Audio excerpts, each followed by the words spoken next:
147 pounds, the welterweights. And here with the official introduction, again, is Buzz Bazalski. Bout number 7 of the evening in the 147-pound weight division. Boxing out of the red corner from Puyallup, Washington, Paul Vaden. In the blue corner, representing Dallas, Texas, Booker Kidd. Another Dallas native. I'll tell you what, I got to tell you something about Vaden when we have a chance. Vaden is some individual out of the Tacoma Boxing Club. He says his future career ambition is entertainment because I'm compelled to excite people. Well, he's going to see if he can excite some people here in this 147-pound battle.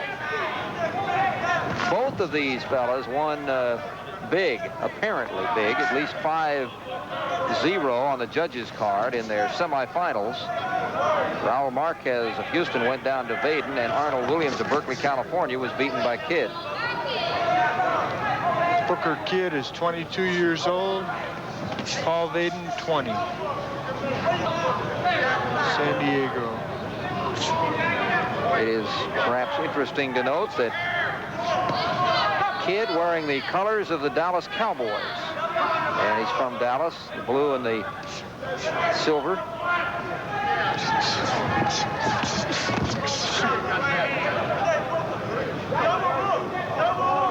Vaden is another lefty. That brings up that point again. You know, all these in the finals, as you indicated earlier, you know, that can give the righties a little trouble. It may be to the point that it won't anymore because there are going to be so many lefties, everyone's going to be used to fighting them.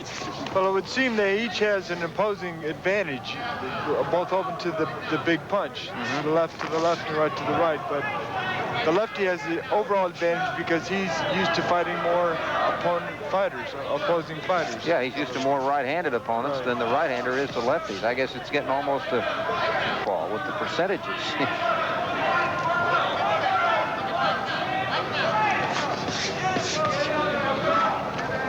Neither boxer has landed a whole lot of punches here. There have been a lot of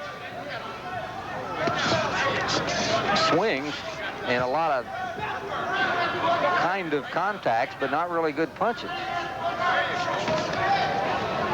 Both fighters trading on the offensive.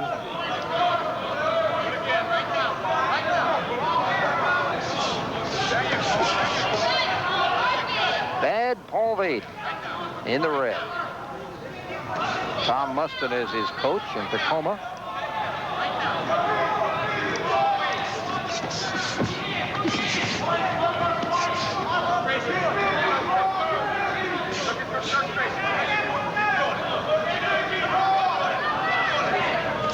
Taylor August coaches Booker Kidd. There's a caution. Vaden, who's 6 feet tall, was a 3-year varsity basketball player in high school.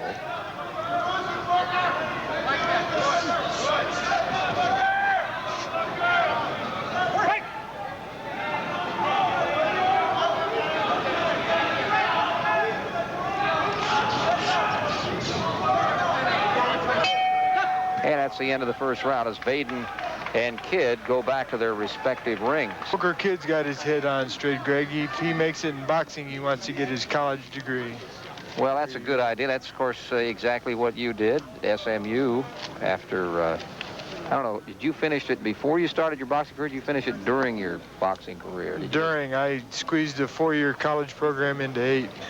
Well, you got through it. That's the key. I want to remind you that the official airline for the Western Boxing Trials is the on-time machine, American Airlines. Something special in the air. Of course, many years ago, boxing was part of many colleges' athletic programs. It has been out since the early 60s, but the amateur clubs have taken the place, and, of course, the specialized trainers. At times during our history, the military has supplied a great many of the top flight boxers. Probably down a little bit now, but they have had cycles where they've been very...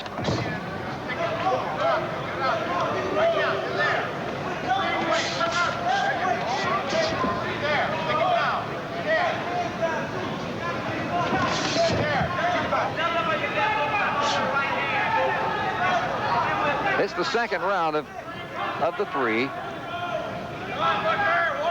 We're in the 147-pound division. And if you just, this is the 7th of 12 scheduled bouts. Booker Kidd being another state Golden Gloves champion of Texas. For those of you around the line, a reminder that we will take a break at the conclusion of round 2, so be ready.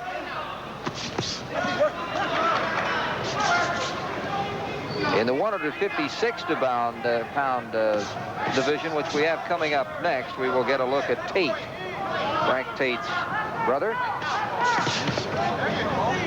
He'll be going against Ray Lathan of St. Louis, another St. Louisian.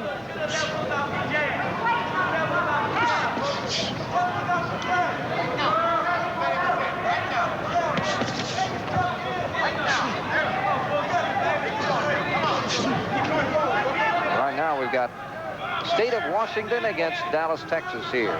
Paul Vaden out of the Tacoma area, and Booker Kidd, if they're easy to tell which he is. He's got Dallas on his back, and Vaden has his name.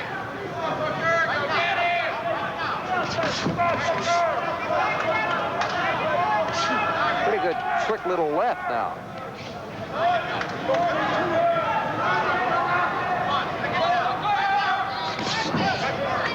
Yeah, you know, Vaden, he's got a little showbiz in him.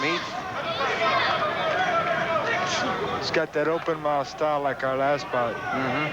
Quite often that's because of breeding. Yeah, there's a caution.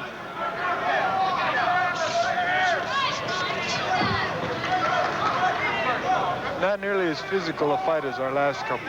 No, they're really, this one almost looks more in the style you might see a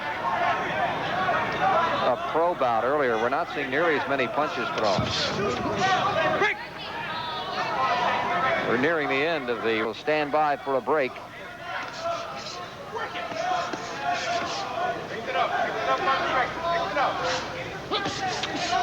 We shall return with the third deciding round in a moment.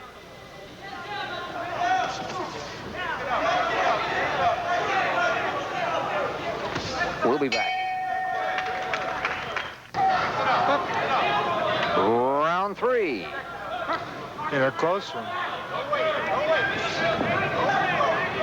Don DeVergis of Los Angeles, California is our referee for this one, as you again are updated on who you are watching. This is in the 147-pound division.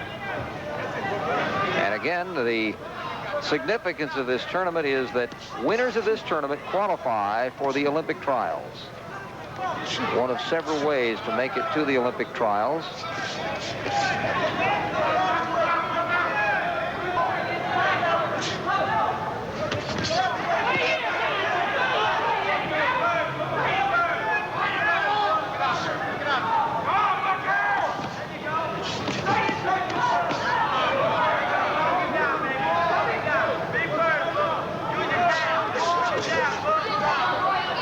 It was a scoring punch by Booker Kidd, but it was not effective. It didn't.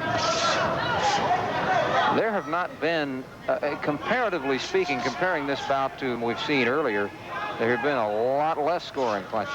There's been a lot more of that sort of thing. Missed punches and then tangles.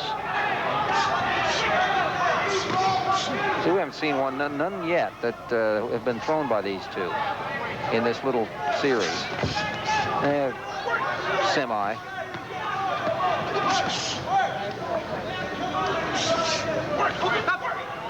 Vaden coming alive a little bit there.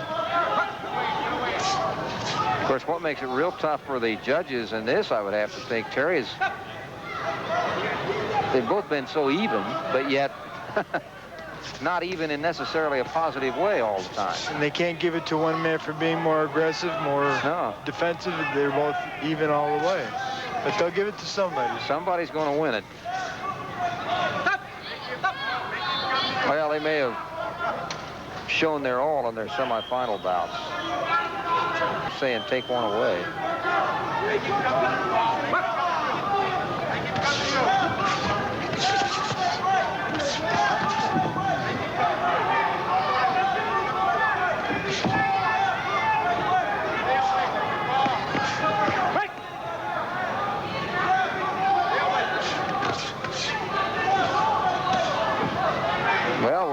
near the end of it. Remember what Evander Holyfield said. He said, and this is from his experience as an amateur, he said, got to look good in that final round. Of course, you know, that supposedly is the case in any kind of boxing. You look good at the end. If it's close, that's going to make the difference. Well, I disagree with that a little bit, Greg. You got to fight the whole fight. They keep track of every round. At the end of the round, they give you a score, and they collect the score, and that's it. Actually, that's true even in your case with the pros. You're keeping track round by round. You're not... A last-minute flurry might win that round, but it won't win the fight. Only if it's close. Well, there's a flurry for Vaden, and now we'll see how it turns out. That would be interesting. Of course, what you say makes all the sense in the world, and yet here's a guy that was perhaps under the wrong impression all those years. Of course, he didn't really have too many of them when he was an amateur that came down to the final round. He was very dominant. They have always had that thing pretty much in hand. Well, we'll soon see on this one. You want to make a guess? Way to go, Coach. Who do you think? What do you think? What's your gut feeling on this? I say Booker Kidd. That's without us keeping score, we might add. So that's just that's our gut decision from our man here, Terry Daniels. We'll get the word in just a second. Mr. Steve Ellinger, legal counsel for the Greater Houston Sports Foundation. It is being marked down by Buzz Bazalski, and he's got the word. Your winner of bout number 8 of the evening in the 147-pound division on a 5-0 decision, Paul Vaden, Puyallup, Washington. I wasn't even close on that one. Well, you don't know, but you know that you were wrong, but you don't know how close you were. Again, the point we're making up here is that it's how close the action was. It could have been 60 to 59 on 5 cards. Let's take a look at it. This punch was. Oh, that was a good one. The right, the left, I don't think really scored. We'll be back with the 156-pound division battle between Thomas Tate and Ray Lathan next.